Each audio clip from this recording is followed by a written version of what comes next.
Welcome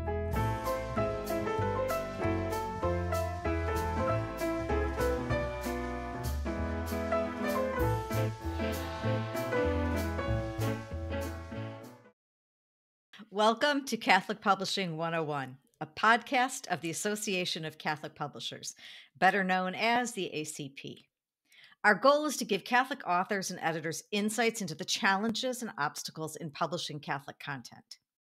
I'm your host, Therese Brown, the Executive Director of the ACP, and today we have a special guest joining us for the inside scoop on the query letter. The query letter is an important element in a writer's quest to be published, but it takes skill to write a good one that grabs and holds the attention of an agent or acquisitions editor.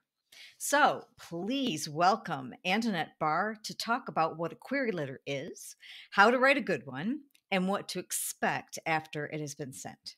Anjanette is a literary agent with Dunham Literary. She represents authors in both the religious and general market and lives in beautiful Juneau, Alaska with her family of 6.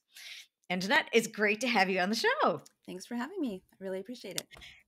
Well, let's get started with some of the basics about the query letter, especially for those who are new to them. So, basic question. What is the purpose of the query letter? Mm-hmm. Well, the query letter is our first impression of the author and the manuscript. So it serves to give us in a very concise package, which is, frightfully concise, I understand, the information that we need to know if we should ask for more information. So one of the things that's helpful is to understand that it's not giving us everything that we need to know about the book. It's just that first pitch. So it kind of has two main purposes, which are to help us as publishing professionals. Usually that means the agent or an editor at a publishing house know what kind of book it is and where it might fit on the market. And then also a little part of this is to also just give us a feeling for how you write. So how articulate are you? And do you have humor as part of your writing style or something else? So it's just a little bit of a showcase of the writing talent, but primarily it gives us the information we need to know if it's the type of book we are looking for whatever hole we're trying to fit in our list. That makes a lot of sense. And you mentioned the second purpose about showcasing your talent a little bit.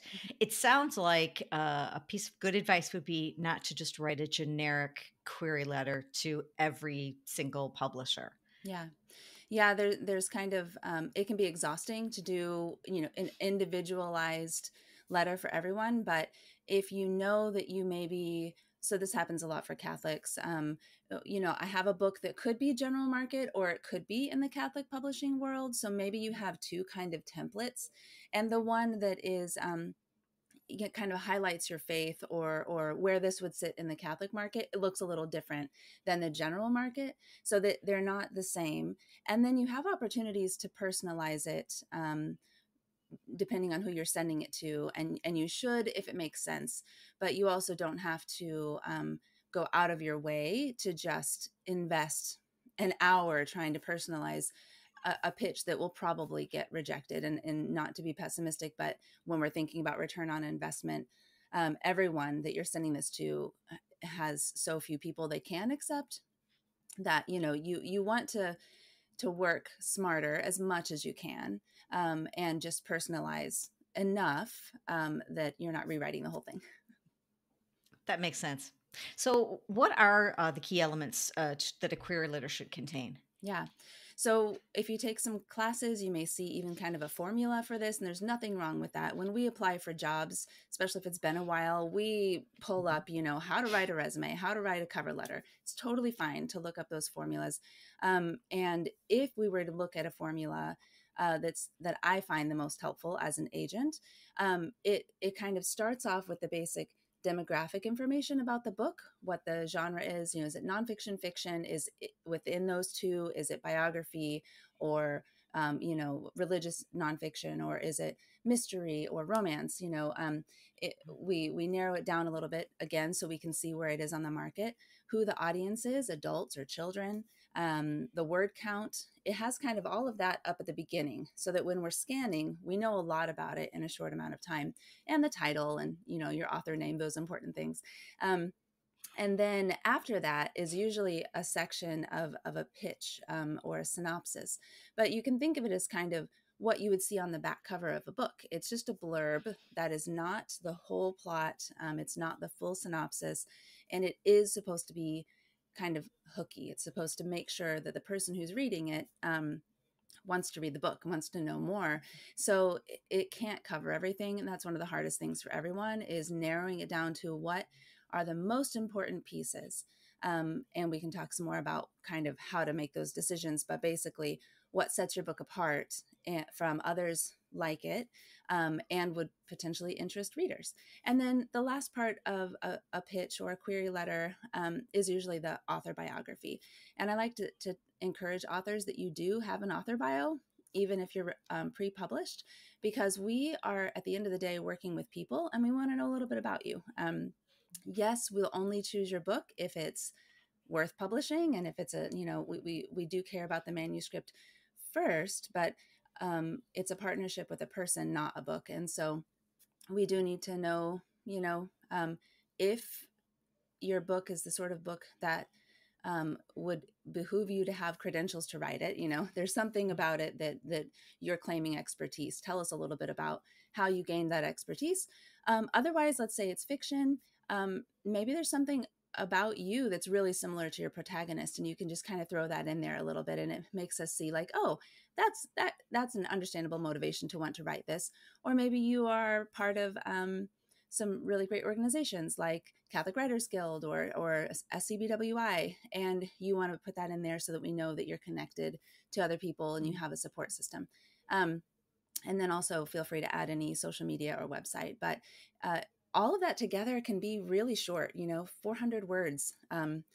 It really shouldn't take up more than about one page. When I send round 2, after I've chosen, the authors that I'm going to work with, and I send those pitches off to editors, I keep mine to one page.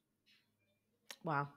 That's 400 words. That is pretty succinct, but to get in all that, but that's a helpful guideline. Thank you. Mm-hmm.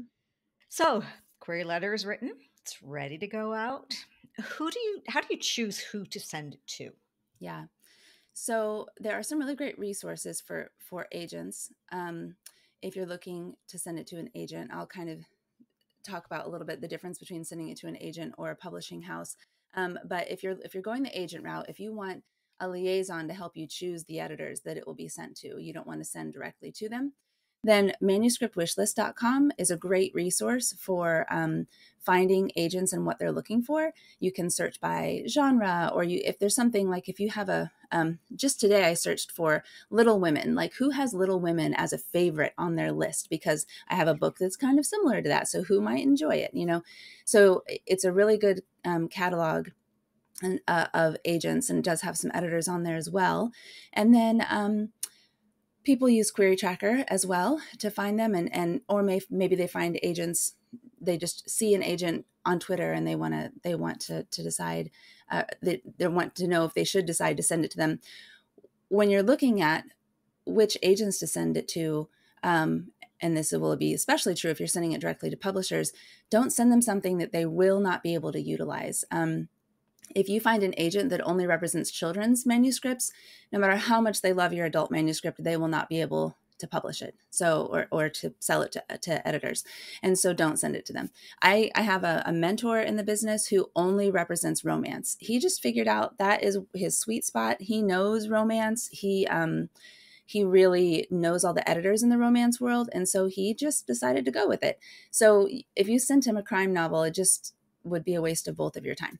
So look up and see what they're looking for. Often an agent like me will take just about anything, but we still have kind of in our mind what we're hoping for. And we may have said that someplace online.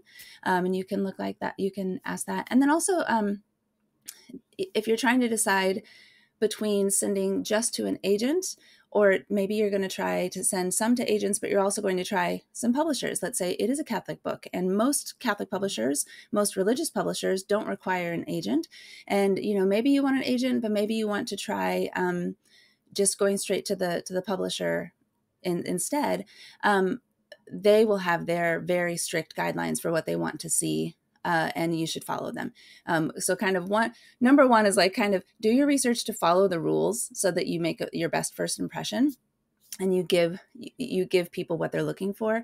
But when deciding which ways to go, because you may find that you have a lot of options, really think about what does success in your future career look like to you? And does it involve a really big publisher, or just really great distribution, but a small publisher is fine, or just publishing for posterity? Or, what is it that you really want? And who do you need, or who would you like to get you there? And kind of don't waste your time sending your query letter out to places that won't get you to that goal. Because I think getting those rejections on one level does wear away at you. So, you do want to tailor your choices to be your best opportunity, to give you your best chance to get a yes, even if it's still going to be a long road. I think it will do you and everyone that you're sending it to a favor if you really try and choose the best places that you can, which does mean kind of taking time to figure out and make a list. If you're me, it's a spreadsheet of where of where you might want to send these to, and be intentional. I know with the Catholic publishers, one of the best resources really is their websites. Yes. And frequently you'll find in the footer of that homepage something like acquisitions process, submission process, how to submit a manuscript. And they'll take you to a page and they will tell you step by step exactly what they want if you're going directly to a publisher. So that would be that's one of that piece of research that's really valuable to do. And honestly, they will even turn me away if I don't follow the rules sometimes. So you do want to follow those rules, because for them, it may be workflow that they're managing. They have a spreadsheet, and when you put those answers into their form, it populates the spreadsheet. And if you do it any other way, they've got to do it by hand. It could be something as simple as that, but probably they have a reason for asking for what they're asking for, and you should give them what they're asking for. That's a great point. I'm glad you said that. We forget about the kind of the data method that can be used to help make that workflow process easier and cleaner and faster. And you want them to be managing their time well if you become one of their authors. Yep, that makes sense. Make their job easier. Yes. Okay, so the next step in the process seems like a huge mystery. It's definitely a mystery to me. So can you help us better understand what happens once an agent like you or an editor gets that query letter? What happens? Do they really read it? Do they read the whole thing? Are they looking for keywords? You seem to indicate that that's the case. Or something, are they looking for something to jump off the page that really grabs them? What happens and how are they interacting with that letter? Yeah. Well, the first most important thing to understand is that the volume of emails that publishers, agents, editors get is just insane. We get so many emails and we get so many submissions. Some of them are really not ready to come to us, and authors may or may not know that, right? Sometimes we only know what we know and we send things off really before they're ready, but someone has to tell us that before we clue in. So I'm not saying that authors are wasting our time by sending them to us, but the reality of it is that we get so many. I heard an editor from Norton say that he receives somewhere around 500 submissions a year and he publishes 12 books. So When you think about those numbers, that's a crazy amount of workload that you don't ever receive any compensation for. Now, an editor at a publishing house may have a salary, and so they may be factoring that into their work time at a desk. It's still true that they have to prioritize those 12 books or however many books they're going to be publishing, and those emails have to fit in somewhere else. They have to get the core part of their job done first. But if they didn't tend to those emails, they'd never have another book to publish in the future, so they do get to them. Right. As an agent, my whole job is finding the books that those editors may enjoy, and cutting down on the amount of work that they have to do to find those books by kind of weeding out the ones that aren't quite ready and doing some matchmaking. I heard that this editor was looking for this kind of book. Here it is in my email. Perfect. I can send them an email that they're going to pay attention to, that I can say, I found it, right? But I have to go through so many emails to get to that one that I'm looking for, that I'm kind of looking for a reason to say no to most people. So to give you an idea of the volume of my emails, I get between 20 and 100 a day of these pitches. And I don't get paid for that as an agent. Most agents are paid entirely on commission. So we take an average of 15% off of whatever the sales are. Sales don't come for 2 years after we make that pitch, unless it's in advance. And so we do a lot of work kind of upfront ahead of time. And because of that, we do have to be pretty protective of our time. So every agency and every editor and every publisher has their own kind of boundaries that they've set for themselves. So you will find that some publishers don't get back to you at all. If they're not interested, you won't hear from them. Same with agents. Usually they say that on their website, or, if you haven't heard from us in 6 weeks, we're sorry, but that's a no. So you can kind of mark that 6 weeks on your calendar and at least have something to go by. Unfortunately, there are some that don't give you any idea of what their response habits are. And I know that can be very frustrating. My personal, our agency and my personal philosophy is that we reply to every single person. So if you never hear from me, then you know it got lost in the ether somewhere. But when you'll hear from me can vary really widely. It could be 3 days, it could be 3 months. If I've requested your manuscript, it'll probably be even longer, because then I have this long queue and I have to get through a whole manuscript. So it's important to realize that no one's trying to trick you into sending them their query so that it can just languish. There's nothing kind of nefarious going on. It's just that there's so much, the market's so competitive that we all don't have the time. So when we're looking at a query, we're looking for, first and foremost, like I said, does it fit with what we're looking for? We've seen kind of our job, if we're an agent, is to keep an eye on the market and an eye on what the editors are saying that they want. And we always have that going on in the back of our head. And then also what we like to read, right? So we're always on the lookout for something that we would love to see on the shelves. An editor has a whole team that he has to, or she has to, pass by this manuscript to, and they all have opinions about what the publishing season or year for that publishing house is going to look like. This year, we're going to focus on this. So they have some more parameters and guidelines that they're looking for, and then also their personal preferences. So we're looking for the things that will tell us if this will fit on our list. So sometimes that does mean some keywords, but it's usually that demographic information. That's the first thing we're looking for. And then we're looking for, is it interesting? Do we want to read it? Because if we request it, we're going to end up reading at least enough of it to know if it's a yes or a no. And if we do like it, we're going to be giving you maybe revision ideas and things. And then at the bio, does that add something to that, the other information that makes it even more intriguing for us? And we're just taking all that into account. And then a lot of editors and publishers. So when I use the word editor, I usually mean, like with a capital E, like the main project manager at a publishing house is what I mean when I say editor. But agents and editors, we do each kind of have our own process, of what we're looking for, and if we will ask for 5 pages right away, or 10 pages right away, or just the pitch. And so if we ask for 5 pages with this query letter. So if we like what we're seeing, then we go down and read that 5 pages. And usually within 5 pages, I can get a feel for whether or not this author and this manuscript are in the realm of what I'm looking for, so that I know if I want to request the full thing. But I do get back to everyone and feel really bad when it takes a long time, which means I feel really bad a lot. Yeah. I can understand that.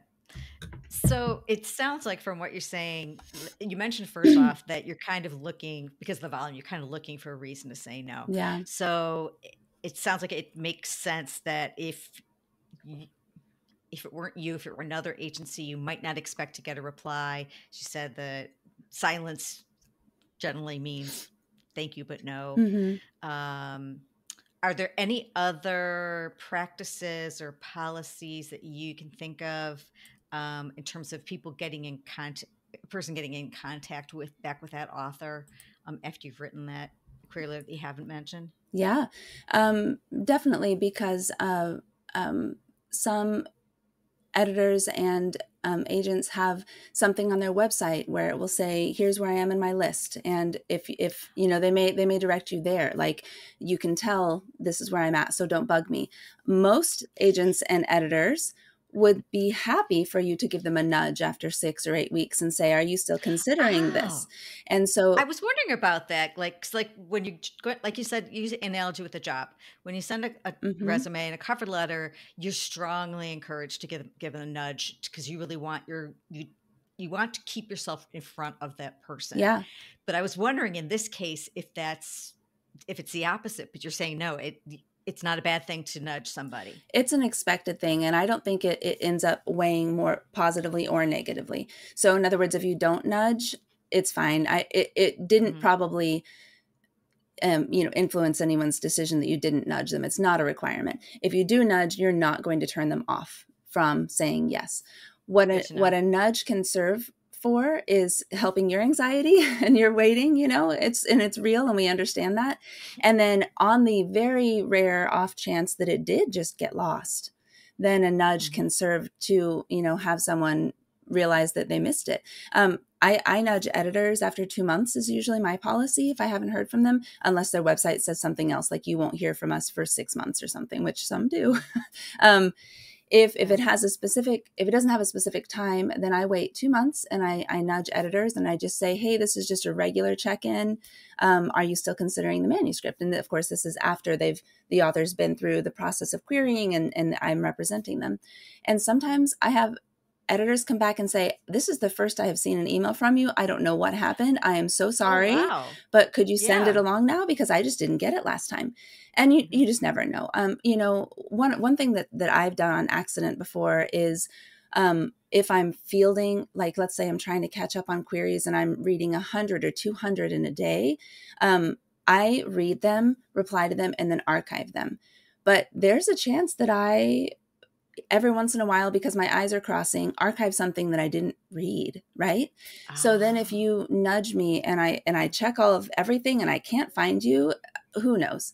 Maybe it never got to me, maybe it did and I archived it, maybe it went to spam, but then when you emailed back, Gmail decided you weren't actually spam.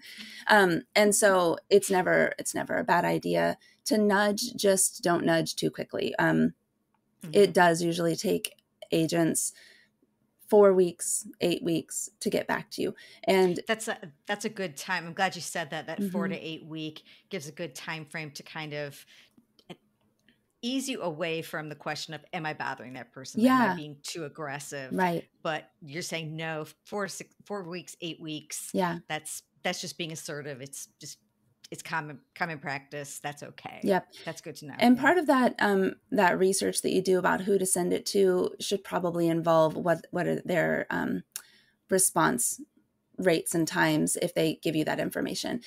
It can be a lot to remember. So you Hmm. don't have to make this a business of yours where you write down this information about each person. But some people prefer that. That's just how they work anyway, right? If you're the Hmm. sort of person who kind of journals all of that, then you can jot down, okay, this person says they always get back to someone within 6 weeks. So if I haven't heard from them in 6 weeks, then I should respond.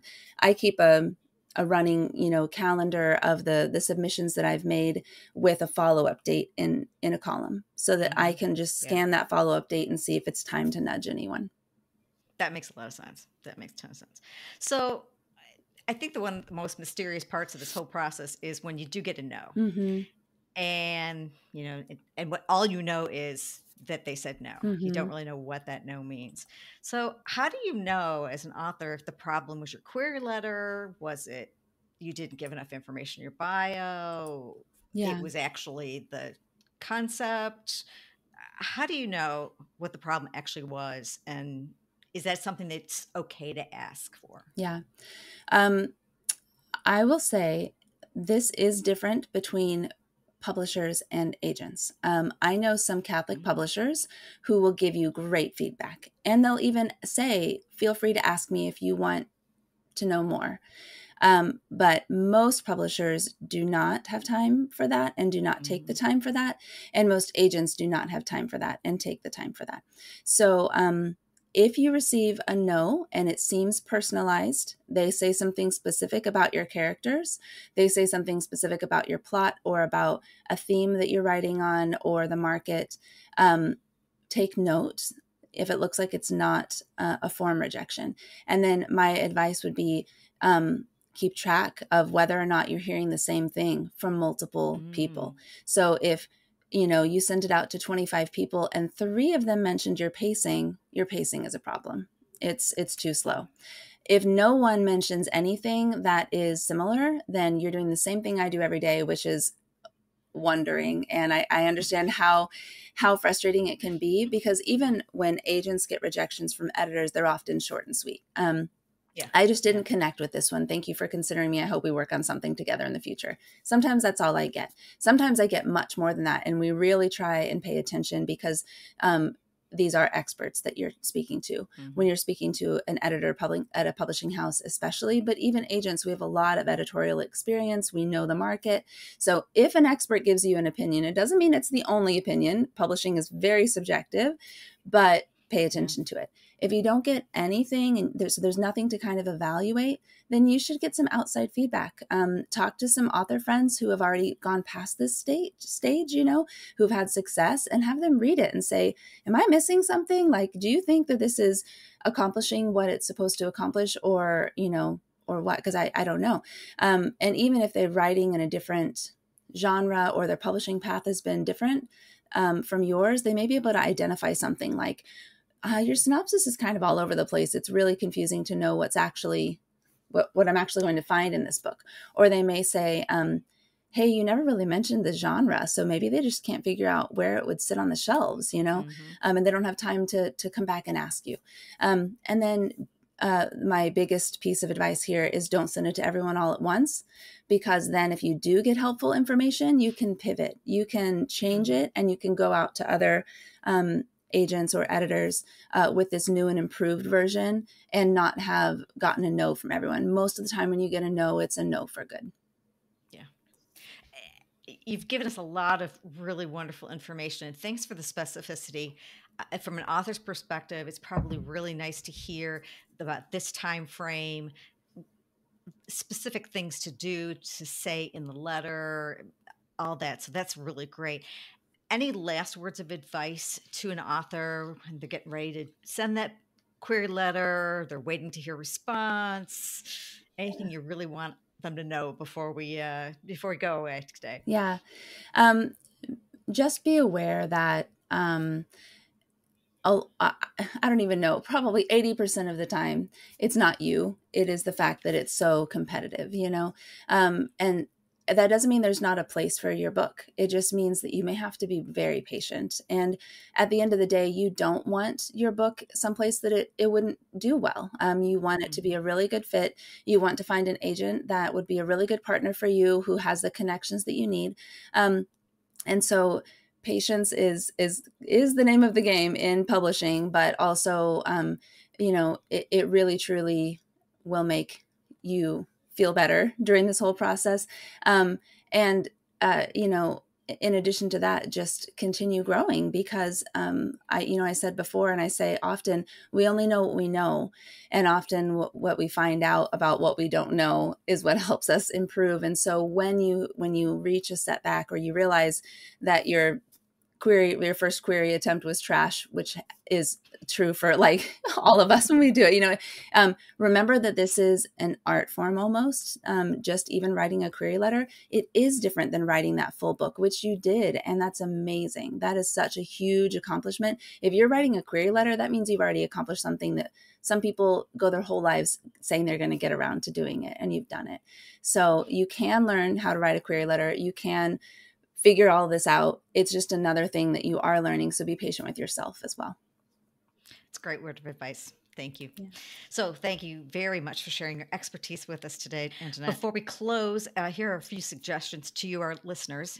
If you are an author, you can join the Association of Catholic Publishers as a content creator member to network with other Catholic publishing professionals.